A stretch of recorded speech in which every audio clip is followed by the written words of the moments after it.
Hi, this is Wendy. Welcome to my channel. This video is for crocheters who have learned the basics of crochet, perhaps from videos like mine, and would like to understand how to read a crochet pattern. If you learn how to read a pattern, you will find that a whole new world of crochet possibilities will open up to you, and you will be able to tackle increasingly complex projects. I'm going to walk you through a free pattern from a major yarn company, Abbreviations. I have contacted this company and obtained their permission to display the pattern in this tutorial. If you enjoy this video, I hope you'll consider liking it, hitting the subscribe button, or even becoming a member.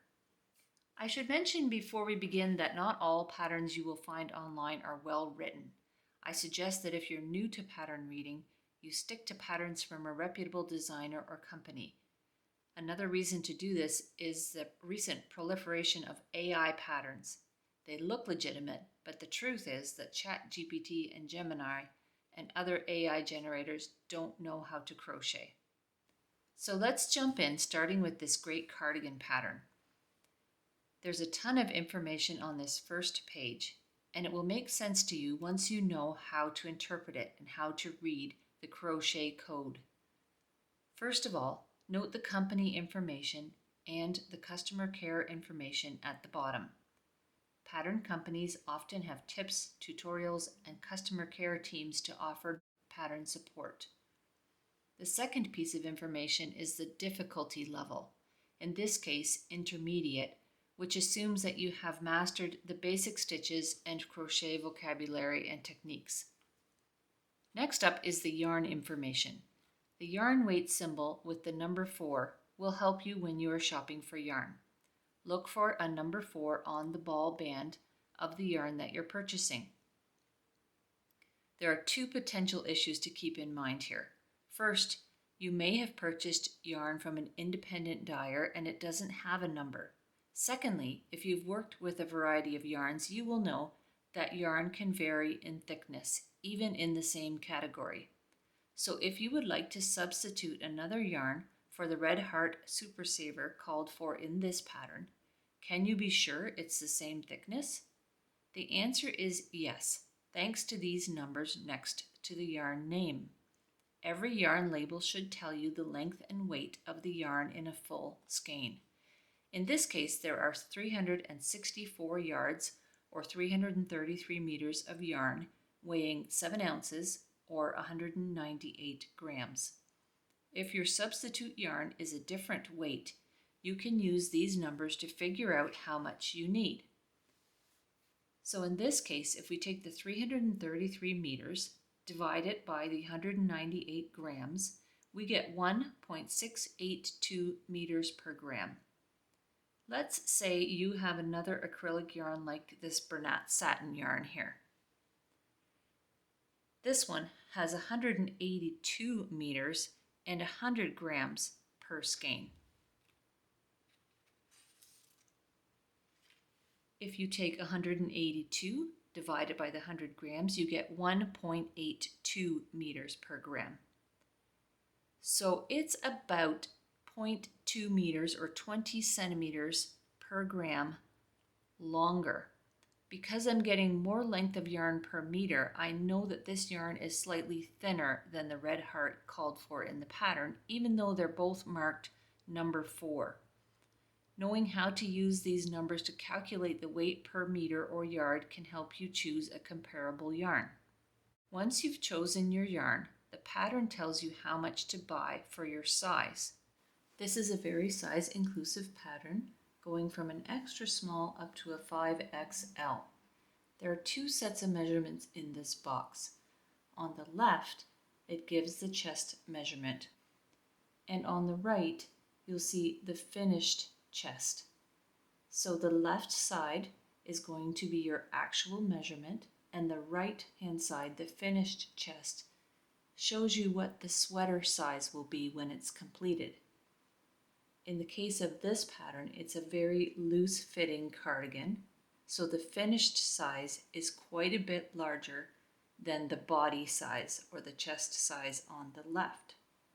So you will figure out which size best suits your body and make the sweater, and it will come out to the finished size on the right and be quite loose fitting. Once you've chosen your yarn and determined which size you're going to make, the pattern tells you how much to buy for your size. This pattern tells you both the length and the number of balls needed. If I'm using the yarn called for in the pattern, I just purchase the number of balls that are listed there. But if I were using the 100-gram Bernat satin yarn, 2 balls for a small is not going to be enough, because that would only be 200 grams. I do know that I need 590 meters for a small. 590 divided by the 182 meters per skein in the 100-gram ball is equal to 3.24 balls of yarn. So I will need 4 skeins of that yarn if I was substituting the satin yarn. So those numbers are really useful for knowing how much yarn to buy if you're buying a different yarn. I will also need to buy 6 contrasting colors as listed in the box here. So you can see how all of this information can help you avoid the frustration of running out of yarn. This next box is where the real learning curve happens for a lot of crocheters. This is your abbreviations box, and you'll want to keep this close to hand as you work your way through the pattern. Over time, you will come to know these abbreviations like a language, and you will learn to speak the crochet language and be able to implement it without having to constantly refer to the abbreviations. But initially you'll be using this a lot. And this box gives all the short forms for the different stitches and techniques that you're going to use in the pattern. For example, some abbreviations stand for words like BEG standing for beginning or TOG standing for together. Other ones refer to stitches, so CH refers to chain or chains, and DC to double crochet. Sometimes an abbreviation will give an explanation, like in this pattern for DCBP, YOH. Well, there's another abbreviation. You can find that down at the end of the list. Yarn over hook. So they're using an abbreviation within the explanation. Yarn over hook and draw up a loop around post of next stitch from back to front. Yarn over hook and draw through 2 loops on hook twice. You'll see that in this explanation there's a pair of brackets. Brackets generally designate a repeat, so a section of the pattern that you might do multiple times. In this case, the yarn over hook and draw through 2 loops on the hook. You're going to do that section inside the brackets twice. And as you work through your pattern, you'll just go step by step, decoding each of these abbreviations as you go. And as I said, as you get better at this, it'll go a lot quicker. But just persevere, even write it out longhand if you need to, so that you can work through your pattern step by step, decoding each of these abbreviations. This will become more clear as we go along, and I'll show you a few examples. This next section of the pattern shows you the gauges. A lot of even experienced crocheters like to skip this part, but it's really important. In this case, there are 2 gauges, and a gauge shows you how big your stitches or a section of stitches should be. And you can see why this is important, because if you are getting a much bigger gauge than what the pattern calls for, your garment or project is going to come out a lot bigger, and vice versa. So the 13 single crochets and 14 rows over 4 inches shows you how many stitches and rows you should be getting to come up with a measurement of 4 inches wide and 4 inches tall.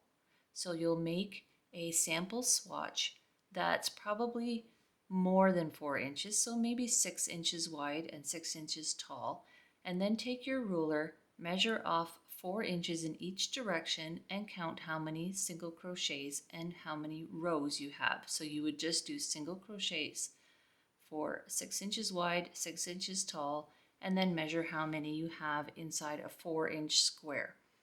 It's good to make it wider because your edges sometimes come out a little different. The motif that's also referred to in this box is the gauge for the little squares on the right hand side of the sweater as she's wearing it. The little squares on her right arm and right side, those are going to be 3 inches across. So before you begin, it's really important to make a couple of these squares. Do they measure 3 inches? And if they do, you know that your sweater is going to come out the way that it should. If your gauge is a little small, you could go up a hook size or find a little bit heavier yarn. If your gauge is too big, you can do the reverse. Go down a little bit on your hook size, maybe half a size, and maybe try a different yarn to get the proper gauge. Don't be disappointed in making a sweater or another project that's very different than the size you expected because you didn't take the time to check the gauge. This next section of the pattern gives general instructions that apply to the whole pattern. And it's really important to read your whole pattern through first to try and understand what you're going to be doing and avoid time wasting or costly mistakes. So in this section, it tells you a little bit about how to read the pattern. The instructions are written for size extra small, small, medium. If changes are needed for larger sizes, the instructions will be written as follows: extra small, small, medium, and then in brackets, the large, extra large, and then the other sizes after that. The really nice thing about this pattern is it has different colors. So if you look, for example, to the far right-hand side of this page, where it says left front with A, chain 32, and then in brackets 41 and 50, that means that for an extra small, small, medium, you're going to chain 32. For the next size, chain 41, and for the largest size, chain 50. So all 3 sizes are represented, and you have to keep track of which one you're making.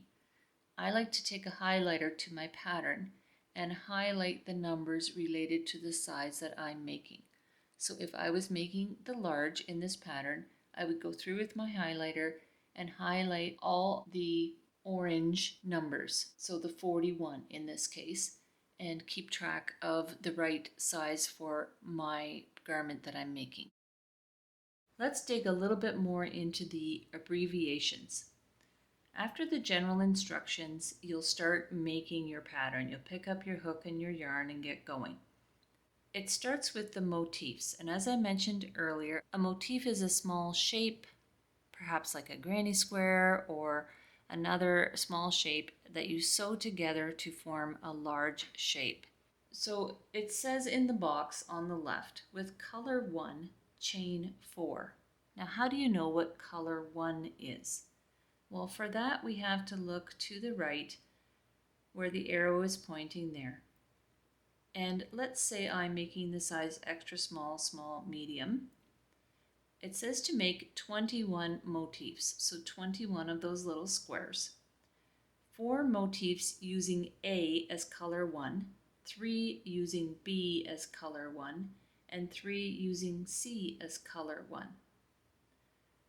So in this case, I'm going to start with the first ones, 4 motifs using A as color 1. So under the instructions where it says motif with color 1, that's going to be A, which is contrast A, or the soft navy color in this case. So with color 1, the navy, chain 4, so CH, if you look at your abbreviation, stands for chain, chain 4. Join with SLST, again look at your abbreviations, just take it a step at a time. SLST stands for slip stitch. To form ring, see diagram on page 4. If we flip over to page 4, you'll see that there is a stitch diagram, and this shows how to make the motif using a visual representation of the stitches. So instead of having short forms for each stitch, there's a symbol. So you can see in the center there's a symbol for 3 chains in a row, and then there's symbols for double crochets going around. Let's go back to page 2. First round, chain 3, and then in brackets counts as DC, and you know from the abbreviations, DC stands for double crochet. So this is telling you that your chain 3 is the same thing as a double crochet. It counts as a double crochet when you come around. So when it says later on you have 12 double crochets, you will actually have that chain 3 and 11 double crochets, because it's already told you that that chain 3 takes the place of a double crochet. 11 double crochets in ring, join with slip stitch to top of chain 3. So you're just going to do each of those instructions one at a time. First you'll chain 3, then you'll make 11 double crochets in the ring, then you'll join, and then you'll count to see that you have 12. Then you'll move on to the second round. From that point where you joined, chain 3, again, that counts as a double crochet, and then you've got a set of brackets, 1 DC, CH2, 2 DC. Just take it one step at a time using your abbreviations. 1 DC or double crochet, chain 2, 2 double crochets in the same stitch. So because it's brackets, it's showing you that all of those things are going in one stitch. So you'll work a double crochet, you'll chain 2, and then you'll work 2 double crochets in the same stitch as the slip stitch, which was your joining stitch. And it's telling you right there that makes a corner. Then there's a little asterisk. 1 DC or double crochet in each of the next 2 double crochets. And then a bracket. The bracket shows you a group. 2 double crochets, chain 2, 2 double crochets. Those are all done in the next double crochet. Repeat from the asterisk. So you go back to the point where it says asterisk, 1 double crochet in each of the next 2 double crochets. And you'll do that twice more because it says repeat from the asterisk twice more. So just be very systematic. Take it step by step. Follow each instruction, then loop back when it tells you to loop back and repeat. And then when you're finished with the repeats, carry on. 1 double crochet in each of next 2 double crochets. Join MC, which we know from the abbreviation stands for main color, with slip stitch to top of chain 3. Break color 1.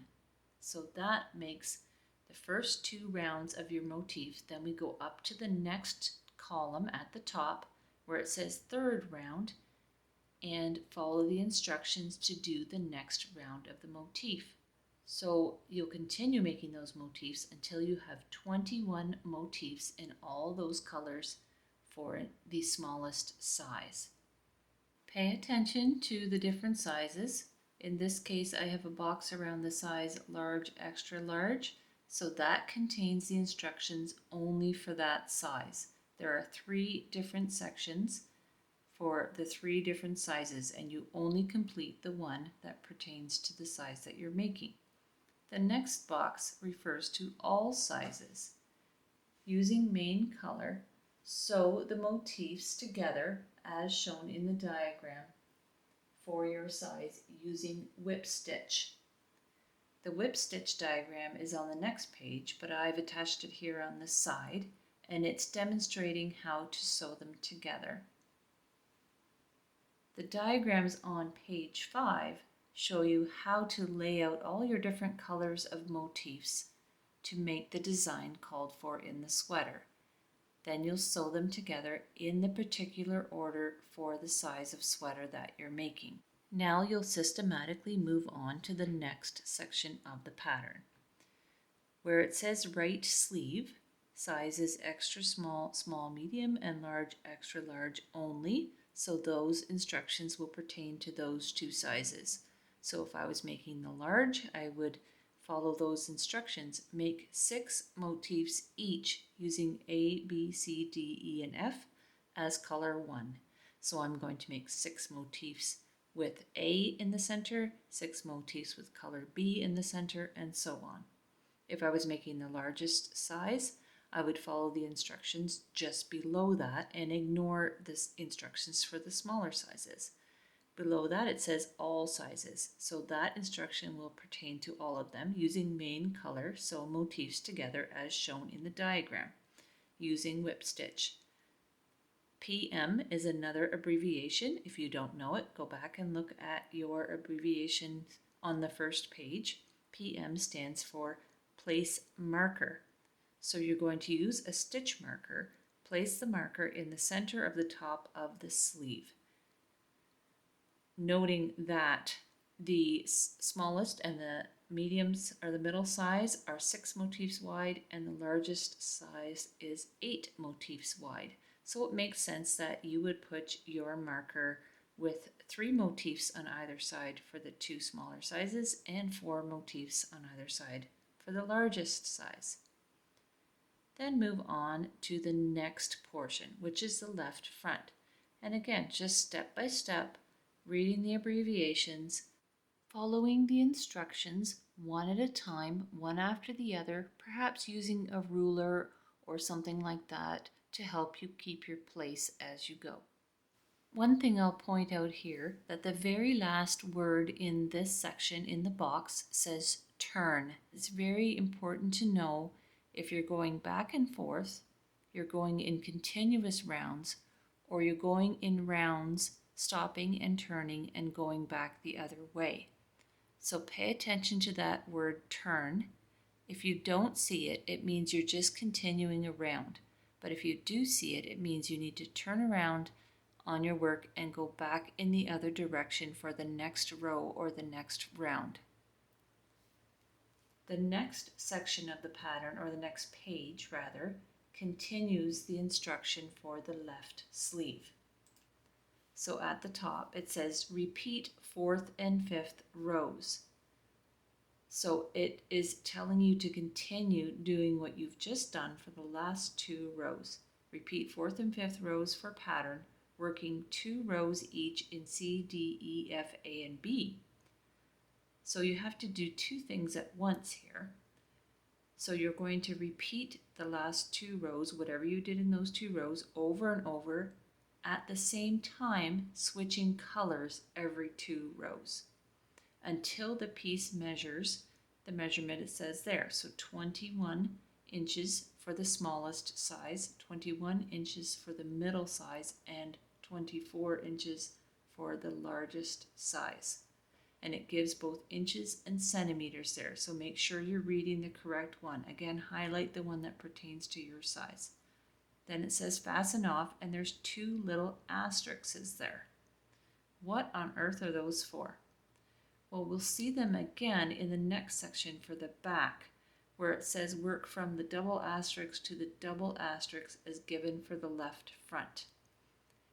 On the left-hand side of the pattern there, I've reprinted the instructions from the previous page for the left front, and you'll see that long arrow pointing to a double asterisk. You maybe didn't notice it earlier or know what it was for, but now we know why it's important, because it's telling us for the back to just repeat those same instructions between those 2 pairs of double asterisks. So starting where the first arrow is and it says 2nd row, that's where the first set of asterisks is, and after fasten off, that's the 2nd set. So for the back, after you are working the first couple rows of instructions there, it says work from one set of double asterisks to the other set. So it's not giving you those instructions all over again. It's saying go back, look for the double asterisks, and do that section again. Now we come to the section that says finishing.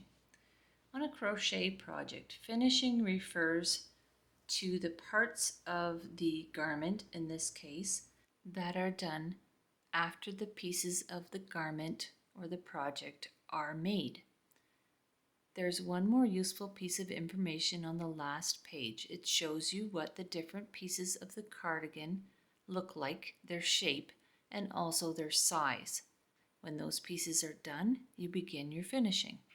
So in this case it says sew the shoulder seams, and again you'll just use the whip stitch that they asked you to use earlier. Then sew the sleeves to the body, and do that by pinning them together and sewing them with a yarn needle, matching the center stitch marker to the shoulder seams. So that'll line up the center of your sleeve with the center of the shoulder.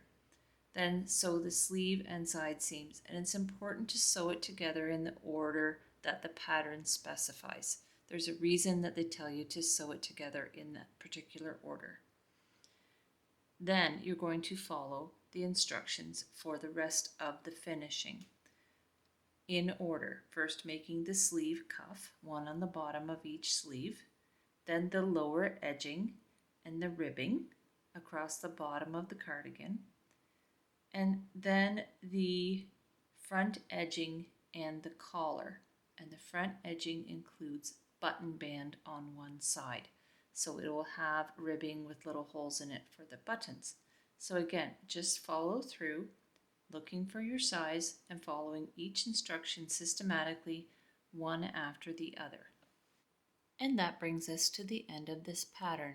I hope that this example and this tutorial has helped you to understand better how to read a crochet pattern. If you have any questions, please drop them in the comments for me and let me know what you think of this video, or if there's another type of pattern you would like me to explain. Again, please subscribe and consider becoming a member, and I really appreciate you sticking with me through the end of this video. I know it was a long one. I'll see you on the next one, and in the meantime, have a super day.